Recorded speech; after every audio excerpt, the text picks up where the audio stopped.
Əməkdar artist Elnarə Abdullayevin ailəsində ağır itki üz verib. Sənətçinin qardaşı Yaqub vəfat edib. Bu barədə Elnarə Abdullayeva sosial şəbəkə hesabında yazıb.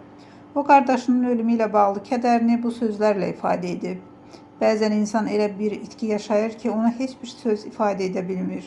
Bugün mən də həyatımın ən ağır acılarından birini yaşayıram. Gözümün nuru, canım qardaşım Yaqub bu dünyadan köçdü. Sənin yoxluğunu qəbul etmək çox ağırdır. Gülüşün, səsin, varlığın hər zaman qəlbimdə yaşayacaq. Kaş ki zaman geri dönəydi. Səni bir dəfə də olsun qucaqlaya, səsini eşidə biləydim. Amma bilirəm ki, Allahın hökmü qarşısında hər birimiz acizik. Əziz qardaşım, Allah sənə sonsuz rəhmət eləsin, günahlarını bağışlasın, qəbrini nurla doldursun, məkanını cənnətin ən gözəl güşələrindən etsin.